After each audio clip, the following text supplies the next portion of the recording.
Hey, good morning. God's blessings to you. We are continuing in John 16. Quick reminder, this is Maundy, Thursday. We call this the farewell discourse, and the timing is actually really important to make sense of what Jesus is saying here. Lots of time references, and you can see it highlighted in purple. A little while appears a bunch of times in the first half of the verses that we're going to look at today. And part of this is a little bit cryptic, but if we decipher it, and we can do that now that we live on the other side of the resurrection, it makes total sense. But part of it is he's referencing several things with just a few words. So let's hop into it. John 16, starting in verse 16. A little while, and you will see me no longer. And again, a little while, and you will see me. And notice there is the time, and then the sense is seeing. So right now, they're gathered around the table. He's just washed their feet, and they can see him. But then in a little while, they won't be able to see him anymore. And the reason for that is he's going to get arrested. And Zechariah says, you strike the shepherd, and all the sheep scatter. So they all abandon Jesus, except for, of course, John, the one writing this gospel. And so they can't see him, and he's crucified, put in the tomb. Well, they can't see him then for a little while. So in a day, they won't see him, and then for 3 days, they won't see him. Now, of course, there's another reference here, and that is to us. These words apply to us. We cannot see Jesus right now. We can certainly see him working. That is true. He has sent us the Spirit. He promised us it's actually better that he ascends. But we can't see Jesus like the disciples did 2,000 years ago. But we will see him in a little while. And of course, it's not a day or 3 days, although it very well could be. But according to experience, it's going to be a little bit. But in comparison to eternity, it's just going to be a little while. And then we will see him. Verse 17, so some of his disciples said to one another, what is this that he says to us, a little while, and you will not see me, and again a little while, and you will see me, and because I am going to the Father. We read that last week in John 16, and this has a double referent again. So in John, going to the Father can mean two things. First of all, it means the crucifixion, being lifted up. So he's going up to the Father on the cross. That's the verbiage that John prefers to describe the cross with, being lifted up, right? John 3, just as the bronze serpent was lifted up. So there's this ascending from the earth on the cross. But also, secondly, more naturally for us then would be the ascension 40 days after Easter. Now, curiously enough, John doesn't mention the historical fact of the ascension. He hints at it. He records the words of Jesus, of course, but he does not record the actual event like Luke does in both Luke and Acts. And then the ending of the Gospel of Mark also mentions the ascension, but John doesn't. Instead, he's got Jesus' teaching. John just is a different animal. So, for instance, he doesn't have the words of institution like Matthew, Mark, and Luke and 1 Corinthians 11 does. Rather, John has John 6. Big teaching on what it means to be the bread of life. Okay, verse 18. So they were saying, what does he mean by a little while? You see, this is kind of a riddle in nature. We do not know what he is talking about. Well, that's no surprise. Remember, this happens all the time with Jesus' words being misconstrued. So back in John 2, he'd say, destroy this temple, and in 3 days I will raise it up again. Well, nobody understands what he means. But after the resurrection, they do. So Jesus' words become clearer and clearer and clearer to the disciples as time progresses. And remember, Jesus promised to spend the Spirit of truth to guide them into all truth so that they could write the New Testament. So now by the time John is writing this, hey, it makes perfect sense. And this is really encouraging for us, I think, because oftentimes Jesus' words can be a little bit hard to understand. We study and study and study more of the scriptures, praying that God would send us the Spirit.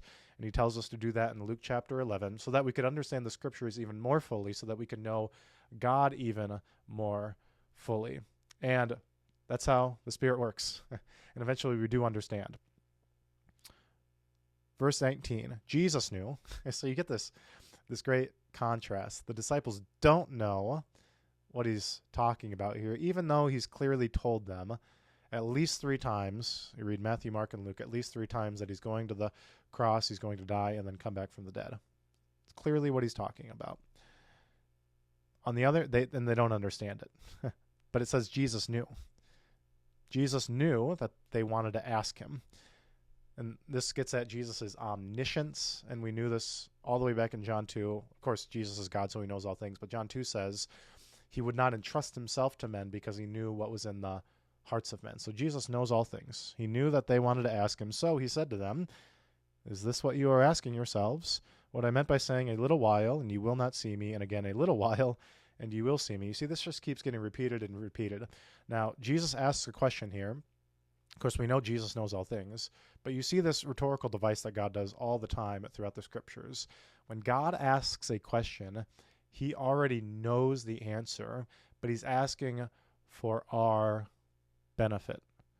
Verse 20, "Truly, truly," and the Greek is amen, amen, "I say to you, you will weep and lament." And notice all the words here for being sorrowful. You got weeping, lamenting, but the world will rejoice. And that's what it's like right now. So this is referring to a couple different things. It's referring to the time when Jesus was in the tomb, right? The world, and that's the world that belongs to the prince of this world. That's the devil. They're rejoicing when Jesus is in the tomb because they think we finally beat him. And then it's referring to the time right now because we can't see Jesus with our eyes. His kingdom is not of this world. And so the world is rejoicing right now, having a heck of a party, thinking he's never going to come back. That's going to be short-lived. It's a little while. "You will be sorrowful, but your sorrow will turn into joy."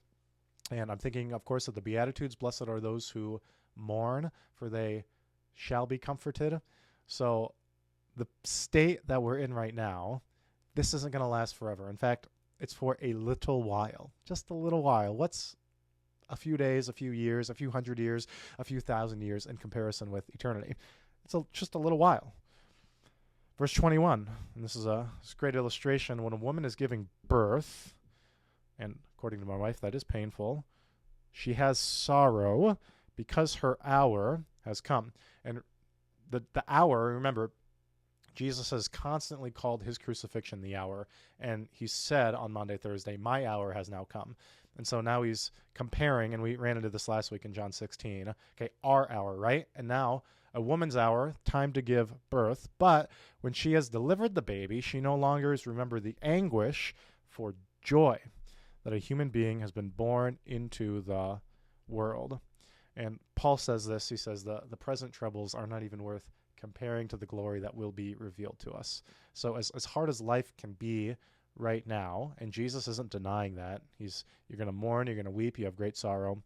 As great as that sorrow is, not even worth comparing to the joy that will be ours. And in fact, we can even have a little bit of that joy right now. Because, right, fruit of the Spirit is love, joy. Second thing of Paul lists in Galatians 5.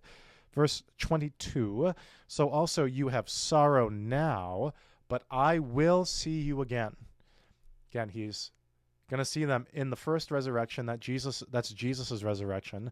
And then, of course, in the intermediate state, when we die and our souls are taken into heaven, that's true. He'll see us then. And then, of course, in the second and last great resurrection, we will see Jesus face to face in the flesh. "And your hearts will rejoice." Notice all these references to joy. "And no one will take your joy from you. In that day," that's right now. This is the day. And this is the reality of the post-Pentecost church, because the Spirit has come just as he promised here in the farewell discourse. "In that day you will ask nothing of me.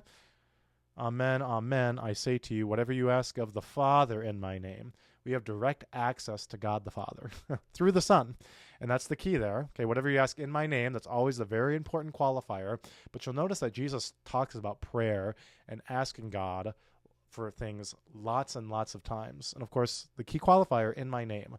So let's ask for wise things. And the promise is, if we ask in his name, he will give it to you. And so verse 23 says, And this is just a great test of faith. Hey, do you believe it? Like, I think our prayers, often we don't ask for enough. It's a bad prayer to ask for $1 million. That's true. You shouldn't ask for that. And the reason why is it's too short-sighted. Like, you're not asking for enough. How stupid to ask for that. Why don't you ask for salvation for the world? And meaning, God, use us to preach your word so that people would believe the gospel. They're going to live for forever. That's worth so much more than $1 million. So let's be bold. Let's be audacious in our prayers, because Jesus promises us to do whatever we ask the Father in his name. So why wouldn't we ask? James says, you don't have because you don't ask. Verse 24, until now you have asked nothing in my name, meaning we haven't had this kind of access to God the Father, and that's because, pre-incarnation, pre the atonement on the cross, pre the resurrection. But now something radically has changed. That's the gospel. Okay, it's not just good news, and that it is good news, of course, but what's changed is that God has taken on human flesh, and now in the ascension, God's own Son, our brother who took on our human flesh, is seated at the right hand of God. That's the gospel. That's what's new in the New Testament. God is enthroned, and he wants to give good gifts to his children. That's the good news. We've always been saved by grace through faith. That's not new in the New Testament.